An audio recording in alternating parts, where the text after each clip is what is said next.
السلام علیکم دوستو، کیسے ہیں آپ سب؟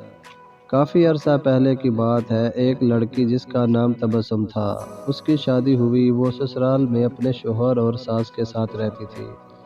بہت کم وقت میں ہی تبسم کو یہ اندازہ ہو چکا تھا کہ وہ اپنی ساس کے ساتھ نہیں رہ سکتی۔ ان دونوں کی شخصیت بالکل مختلف تھی اور تبسم اپنی ساس کی بہت ساری عادتوں سے پریشان تھی۔ اس کی ساس ہر وقت تبسم پر طنز کرتی رہتی تھی، جو اسے بہت ناگوار گزرتا تھا۔ آہستہ آہستہ دن اور پھر ہفتے بیت گئے، لیکن تبسم اور اس کی ساس کی تکرار ختم نہ ہوئی۔ ان تمام نااتفاقیوں نے گھر کا ماحول بہت خراب کر دیا تھا، جس کی وجہ سے تبسم کا شوہر بہت پریشان رہتا تھا۔ آخر کار تبسم نے یہ فیصلہ کیا کہ وہ اپنی ساس کا برا رویہ اور برداشت نہیں کرے گی اور وہ اب ضرور کچھ نہ کچھ کرے گی۔ تبسم اپنے پاپا کے ایک بہت اچھے دوست احمد انکل کے پاس گئی، جو جڑی بوٹیاں بیچتے تھے۔ تبسم نے انہیں ساری کہانی بتائی اور ان سے کہا کہ وہ اس کو تھوڑا سا زہر دے تاکہ ہمیشہ کے لیے یہ مسئلہ ختم ہو جائے۔ احمد انکل نے تھوڑی دیر کے لیے کچھ سوچا اور پھر کہا کہ تبسم، میں اس مسئلے کو حل کرنے میں تمہاری مدد کروں گا، لیکن تمہیں ویسا ہی کرنا ہوگا جیسے میں تمہیں کہوں گا۔ تبسم راضی ہو گئی۔ احمد انکل ایک کمرے میں گئے اور تھوڑی دیر بعد اپنے ہاتھ میں کچھ جڑی بوٹیاں لے کر لوٹے۔ انہوں نے تبسم کو کہا کہ تم اپنی ساس کو مارنے کے لیے فوری زہر استعمال نہیں کر سکتی، کیونکہ اس طرح سب تم پر شک کریں گے۔ اس لیے میں تمہیں یہ جڑی بوٹیاں دے رہا ہوں، یہ آہستہ آہستہ ان کے جسم میں زہر پھیلائے گی۔ ہر روز تم کچھ اچھا پکانا اور پھر انہیں کھانا دیتے وقت اس میں یہ جڑی بوٹیاں ڈال دینا۔ اور ہاں، اگر تم چاہتی ہو کہ کوئی تم پر شک نہ کرے کہ تم نے انہیں مارا ہے، تو تمہیں یہ خیال رکھنا ہوگا کہ تمہارا رویہ ان کے ساتھ بہت دوستانہ ہو۔ ان سے لڑائی مت کرنا، ہر بات ماننا اور ان کے ساتھ ایک ملکہ کی طرح برتاؤ کرنا۔ تبسم یہ سب سن کر بہت خوش ہوئی۔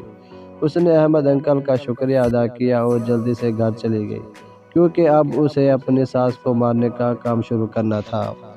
ہفتے گزر گئے اور پھر مہینے۔ تبسم روز کچھ اچھا پکا کر اپنی ساس کو خاص طور پر پیش کرتی تھی۔ اسے یاد تھا کہ احمد انکل نے اسے کیا کہا تھا کہ اسے اپنے غصے پر قابو رکھنا ہے، اپنی ساس کی خدمت کرنی ہے اور ان کے ساتھ اپنی ماں جیسا برتاؤ کرنا ہے۔ 6 مہینے گزر گئے، گھر کا نقشہ تقریباً بدل چکا تھا۔ تبسم نے کوشش کر کے اپنے غصے پر قابو پانا سیکھ لیا تھا۔ اب اکثر وہ اپنی ساس کی باتوں پر ناراض اور غصہ نہ ہوتی۔ 6 ماہ میں ایک بار بھی اس کا اپنی ساس سے جھگڑا نہیں ہوا تھا اور اب اسے وہ بہت اچھی لگنے لگی تھی اور ان کے ساتھ رہنا بھی آسان لگنے لگا تھا۔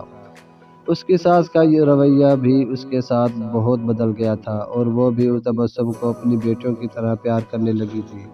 وہ اپنے سب ملنے والوں کے درمیان تبسم کی تعریفیں کرتی تھی۔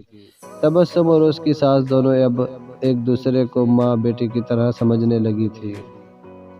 تبسم کا شوہر بھی یہ سب کچھ دیکھ کر بہت خوش تھا۔ ایک دن تبسم پھر احمد انکل کے پاس آئی۔ ان سے کہنے لگی کہ آپ مجھے طریقہ بتائیں کہ کیسے میں اپنی ساس کو اس زہر سے بچاؤں جو میں نے انہیں دیا ہے۔ وہ بدل گئی ہے، میں ان سے بہت پیار کرتی ہوں اور میں نہیں چاہتی کہ وہ اس زہر کی وجہ سے مر جائے جو میں نے انہیں دیا ہے۔ احمد انکل مسکرائے اور کہنے لگے کہ تمہیں ڈرنے کی ضرورت نہیں، میں نے تمہیں زہر نہیں دیا تھا، بلکہ جو جڑی بوٹیاں میں نے تمہیں دی تھی وہ وٹامن کی تھی تاکہ ان کی صحت بہتر ہو جائے۔ زہر صرف تمہارے دماغ میں اور تمہارے رویے میں تھا، لیکن وہ سب تم نے اپنے پیار سے ختم کر دیا۔ اگر ہم اپنے رویوں، اخلاق اور سوچ کو درست کر لیں تو کئی پریشانیوں، بدگمانیوں اور اپنے آپ پر یا کسی دوسرے پر ظلم و زیادتی کرنے سے بچ سکتے ہیں۔